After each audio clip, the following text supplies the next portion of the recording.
So the talk title today, it's a kind of a combination since I was not here last week. This is wrapping up this month, is the inspiration and enthusiasm to be big for God. So I'm combining both of those.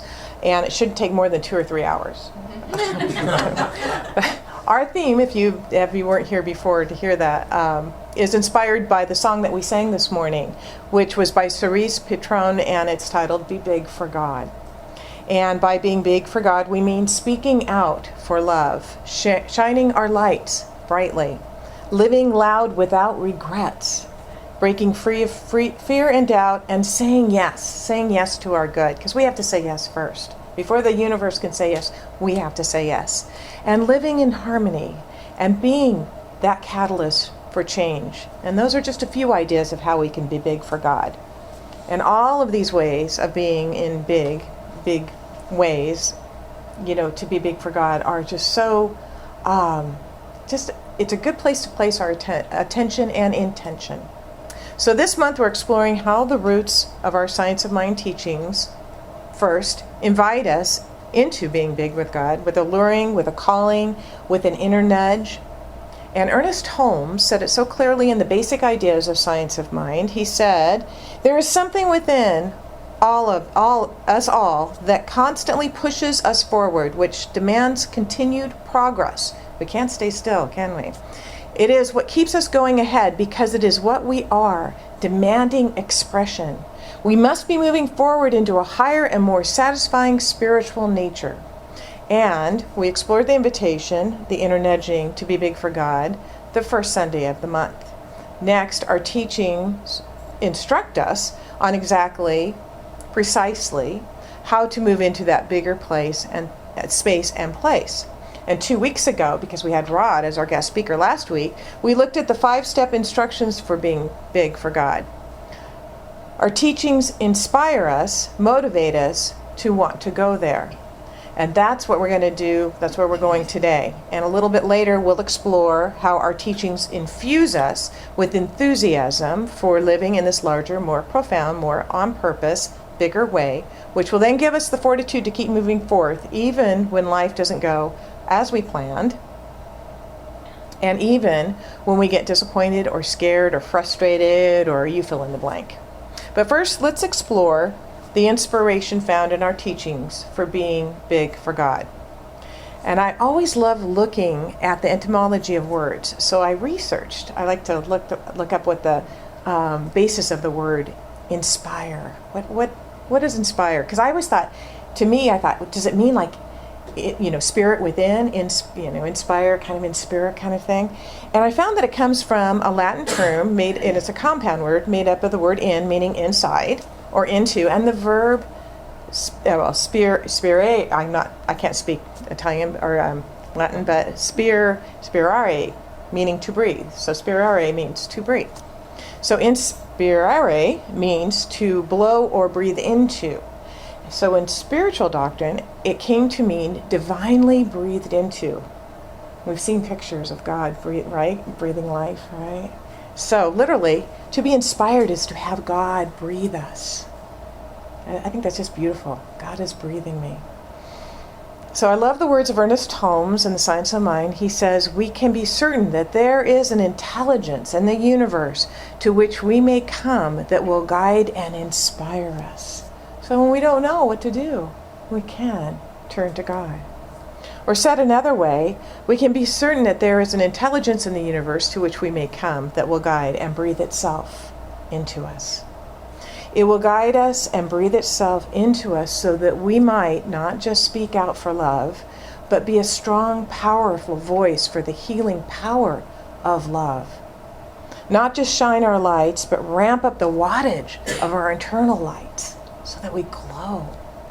Not just live out loud without regret, fear, or doubt, but stand tall and firm in our bold and magnificent selves.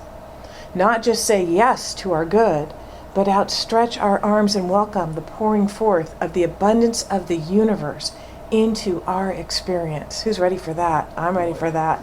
I welcome the abundance of the universe into my experience. Not just live in harmony, but sway with the rhythm and cadence of life itself, and not just be a catalyst for change, but be willing to stand up and be counted as those who choose to make a big difference in the world for good. There's a lot of people out there who aren't kind of looking for the good part of the world, are they? But we instead of focusing on them, can stand in our knowledge of good. So I ask you, what inspires you to be big for God in these ways? What inspires you? What inspires you to be big for God in these ways? Think about it. The infinite presence of life itself is ready to breathe itself into your experience. And so every time you are inspired by a beautiful sunset, how many like to see beautiful sunsets? We've had quite a few when the fog's burned off a little bit. Or the smile of a baby. It's kind of fun. A piece of music, which inspired this month's talk, but you know, I've been really connecting with a lot of my songs that I saved on like a favorites list and just playing them and going, oh, hey, Nat, I forgot that I love this song. Very inspirational. There are songs that make me actually want to vacuum. Believe it or not, I'm inspired to. I know. Yeah, there you go. It's amazing what music can do. How about our wonderful Science of Mind teachings? Oh my gosh, I can't tell you the inspiration I get from reading the cards that Suzanne gives to me, or you know, the little inspirational cards, or Louise Hay. I subscribe to her app on my phone so I can read her calendar inspiration every single day, and then I read it again on Facebook because I subscribe to that too, so I get it twice. It's great. Or how about walking in a forest or a meadow? There's just nothing quite like that. I used to think when I was backpacking in the Sierras that I was closer to God at that time than any other time, but I know I can take that with me. All I have to do is remember that sense, that feeling. Hiking up the mountain. I wonder how those mountain climbers felt, you know, as they were climbing up El Capitan, how close to God they felt. Reading or hearing words of wisdom by anyone, the Dalai Lama, the Pope, oh my gosh, he's pretty wise, isn't he? He's been saying some amazing things. Every time you're inspired by any of these things, Spirit is breathing itself into you. It's breathing itself into you. However it is expressed in the world of our human experience, it comes from the same place, Spirit. It comes from the intelligence of the universe. Let me suggest two other ways in our human experience that we can be inspired. Two other ways in our human experience that we can let God breathe itself, its bigness, into us. And I'm going to do so. And to do so, I'm going to use the phrase coined by New Thought minister Dr. Michael Beckwith. We've all heard of Dr. Michael Beckwith. He's got the Agape Church. He's been on Oprah. He's out there. But he once said, we are either pushed by pain or pulled by a vision. And of course, we'd all rather be pulled by a vision, wouldn't we? And then rather than be pushed by pain. That seems a much gentler way to be pulled into you know, an inspired vision, and a little more fun than pain, definitely. But I think that there are times when the inspiration that comes from being in pain can do and be some of the most remarkable and life-changing, and can propel us into levels of bigness that we might not have been able to reach had the pain not occurred. We can all look back and go, that was an awful time in my life. Suzanne? I always say when you hit bottom, there's nowhere to go back. That's true. Yeah. I know some of the most painful or hurtful times in my life have led to the biggest changes, and then the greatest gifts ever. And, you know, just as an example, we were visiting my daughter in Napa yesterday, and they have mentioned that they would like to move back to this area because she's going to have a baby and wants to be around the family. And so, you know, they've talked about this, and Chris is looking for a job, and, you know, they've just kind of been kind of putting feelings out, you know, and kind of having a little vision of this whole thing. Well, Friday night, they got news that their rent is jumping by $200.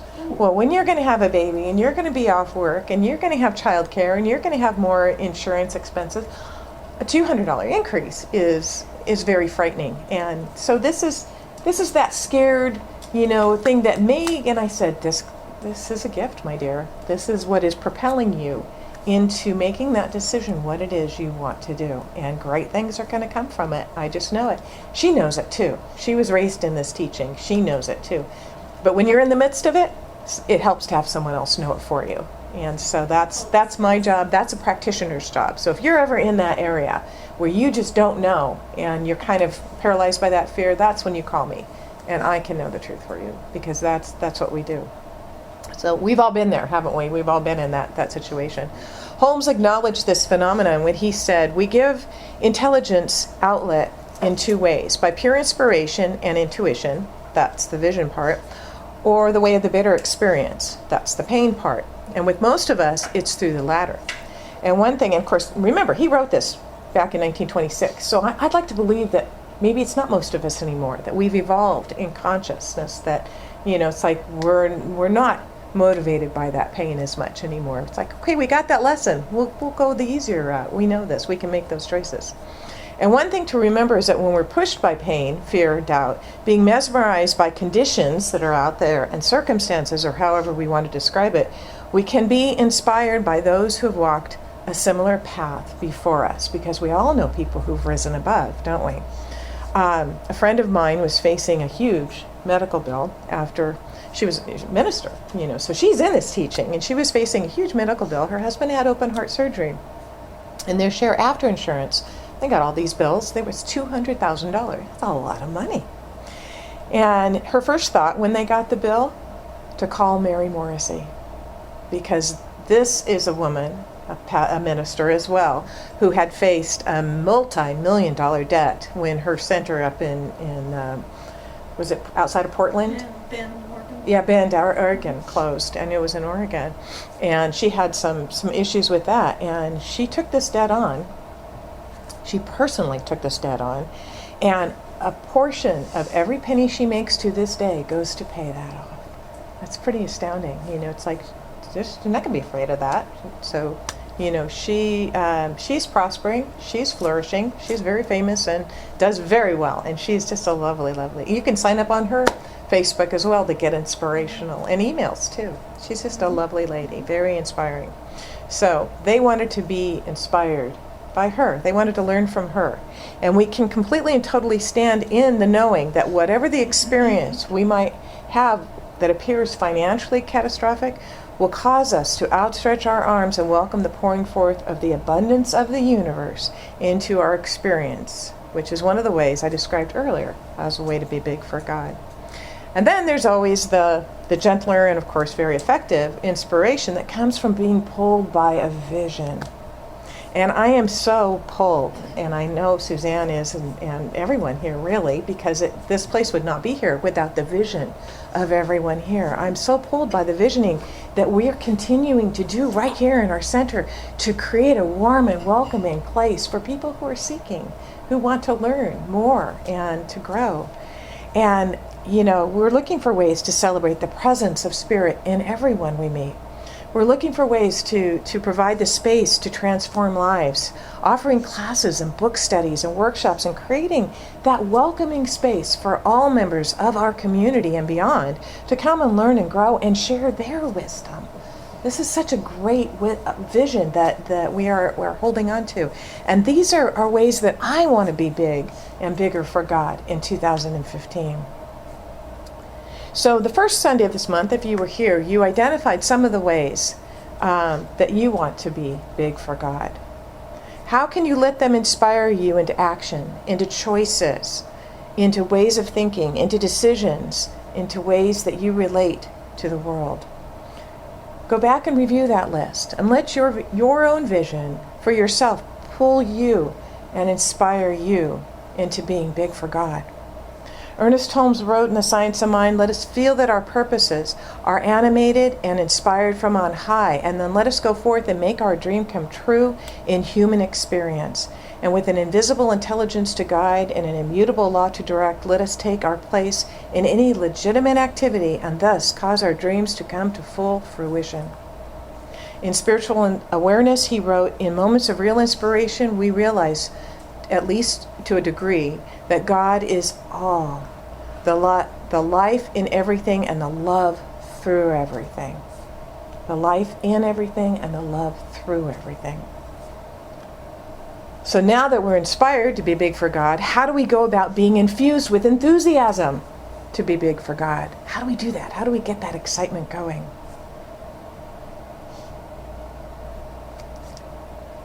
Let me ask you this. Are you enthusiastically embracing the fullness of this gift of life that you have been blessed with?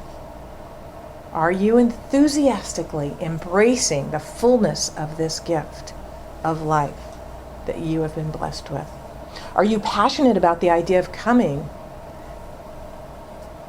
to your spiritual center here, or coming from your spiritual center? Are you passionate about that? Are you on fire for God or for Spirit?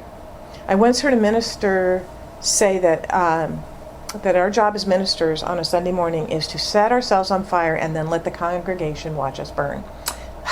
Actually, right now, a little heat would be good. I could use that. Yeah, and I don't think that is exclusive to ministers. Perhaps it's for all of our jobs, to set ourselves on fire for God so that others can watch us burn. Holmes in The Power of an Idea says, enthusiasm is a joyful trust in life, a happy outlook, a complete assurance and confidence that there is a power within us that is greater than we are, that we may use.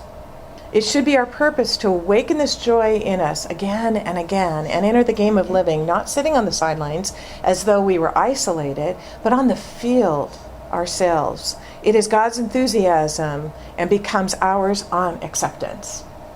Okay. So once again, doing a little research, I found that the word enthusiasm comes from the Greek root entheos,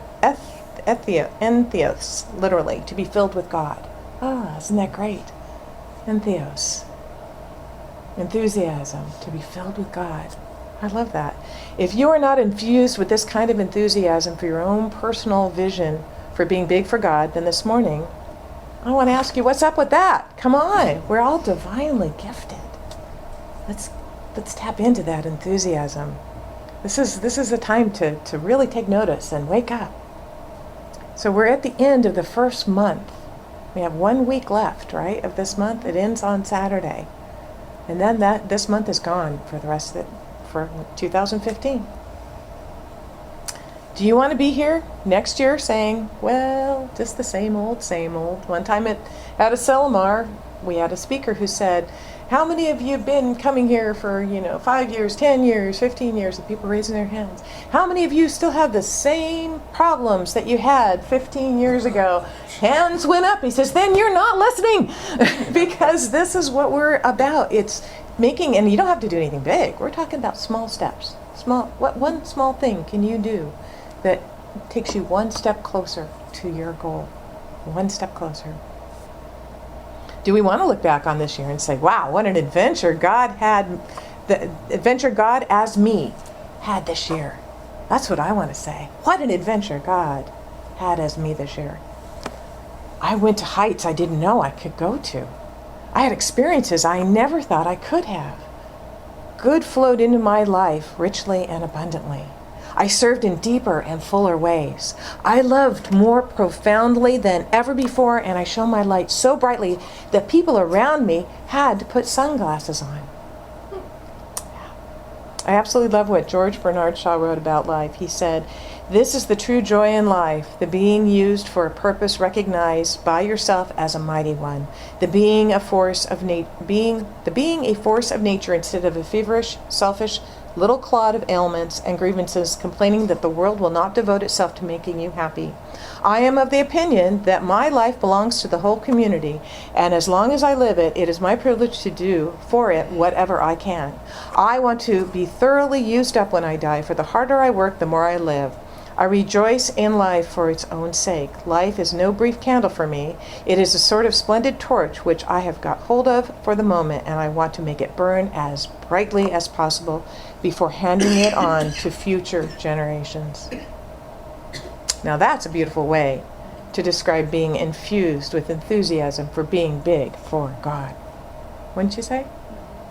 So I go back to the question I posed a few moments ago. If you are not infused with that level of enthusiasm, why not? Well, let me pose a reason for it. We just may. Email, password, sign in. Forgot your password? We may just have gotten distracted. Thank you, Rob. Perfect.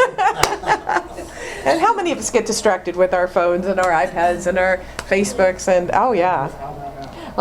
See, it was divine intervention. So we just may let some circumstance in life mesmerize us into thinking it is more real than our vision. I want to tell you a story, a true story, of how important it is to keep your eye, or our eye, on our vision. It's a story of Florence Chadwick. Anybody know who Florence Chadwick is? Swimmer. I'll tell you after the story. She's a swimmer. Okay, shh. You asked. Okay, Mr. Trivia. You asked. Okay, all right. So we have one person one. All right. I'll tell you the story. Okay.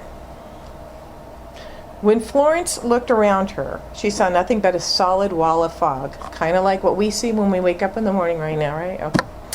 Her body was numb. She had been swimming for nearly 16 hours. Already, she was the first woman to swim the English Channel in both directions.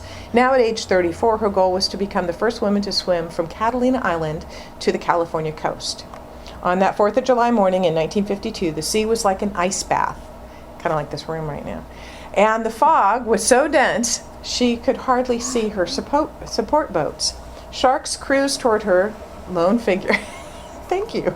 Only to be driven away by rifle shots. How would you like that? You're swimming along and somebody's shooting at the sharks next to you. Okay.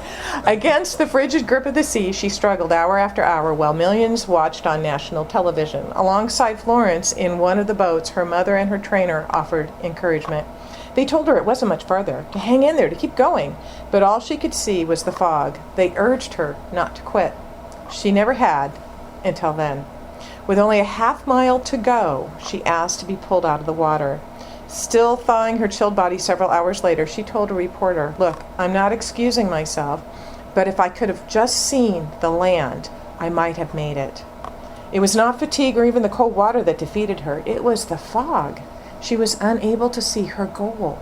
2 months later, she tried again, and this time, despite the same dense fog, she swam with her goal clearly pictured in her mind and her faith intact. She knew that somewhere behind that fog was the land, and this time she made it. With that experience, Florence Chadwick became the first woman to swim the Catalina Channel, eclipsing the men's record by 2 hours. It's pretty amazing, which was her version of being big for God, whether she knew it or not. But that's what she was doing. Listen again to the 2 elements that helped her stay infused with enthusiasm for being big for God. She had her goal clearly pictured in her mind and her faith intact. And she became the first woman to swim the Catalina Channel. The obvious part of that is you have to mentally see your goal. You have to have a clear picture of that, your objective. Holmes tells us in The Science of Mind to daily get a mental image of that which we desire to create. How do we do that? Well, we do that through meditation, right? Through visioning, through affirmations. We keep drawing our attention back to that. Specifically, in a section called Demonstrating the Law in The Science of Mind, he writes, "We should take time every day to see our lives as we wish them to be, to take a mental picture of our ideal." But it also means to take steps every day towards it. We have a saying here, treat and move your feet. So we do an affirmative prayer, we set our intention, and then we go about taking those baby steps, whatever it takes, even if it's one little thing every day, towards making your goal a reality. Remember a few weeks ago when we talked about going forth and acting in every way as if you are already big for God. And that is really what it means to have our faith intact, isn't it? We act as if I am that already. I am that I am. Holmes goes on to speak in the next sentence. He says, "We should pass this picture over to the law and go about our business with a calm assurance that on the inner side of life something is taking place. There should not be any sense or hurry or worry about this. Just a calm, peaceful sense of reality. Let the law work through and express itself in the experience. Our part is to be ready and willing to be guided into truth and liberty. All doubt and fear must go, and in their place must come faith and confidence, for we shall be led by the Spirit into all good." Our faith intact means that we rest in the assurance that the law is working and that the Spirit is leading us into the all good. So we stay infused with enthusiasm for being big for God by keeping our eye on the intention and vision and keeping our faith intact. And that takes some focus and discipline. But if we blend together all that we've explored this month, we can absolutely do it. And when we do, we can have this kind of experience when things don't go the way we want them to go. Because this is another true story.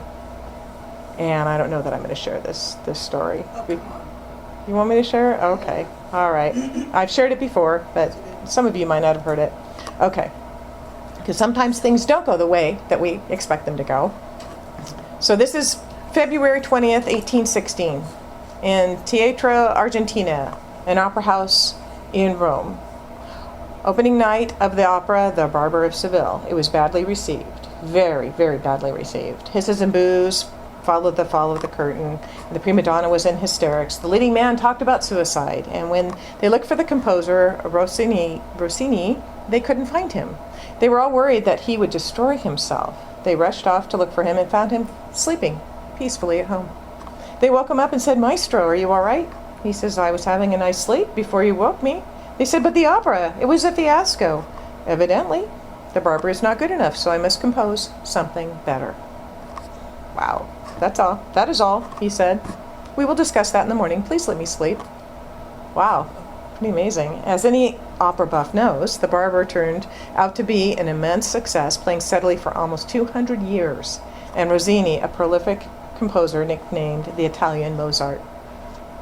So this story is a perfect example of how we can meet the circumstances of life. How we meet the circumstances of life. We may find ourselves in what we are steeped in when we are steeped in those beautiful principles of religious science and have our eyes set on being big for God. Eric Butterworth wrote, "Don't get discouraged. The problem of discouragement comes from neglect of the spiritual life. If we talked more with the Father within and less with people, if we listened to that inner voice more and less to the glamorous noises of the external world, we would find a strength and a courage that would ensure us against discouragement." I know that none of us want things to go from bad to worse. And the good news is that they don't have to, because we can always choose. And these are just a couple of real life examples of people who've been infused with the enthusiasm of being big for God in their own way. When Charles Fillmore was 94 years old, he wrote, "I fairly sizzle with joy and enthusiasm and spring forth with a mighty faith to do the things that ought to be done by me." At 94! Wow, I want to be like that. I want to be sizzling with enthusiasm right now, but at 94, that would be great. We are called to live. The divine nature, as you, is calling you to live bigger, braver, and more dynamically. You are not serving this world by being little. You don't serve the world by being little. Keep your eye on your vision and your faith intact by trusting in the one that does the work through you. And you will, as I said earlier, look back on this year and say, wow, what an adventure God had as me this year. I went to heights I didn't know I could go. I had experiences I never thought I could have. Good flowed into my life richly and abundantly. I served in deeper and fuller ways. I loved more profoundly than ever before, and I shone my light so brightly that people around me had to put down their sunglasses. And that infuses me with enthusiasm. And so it is.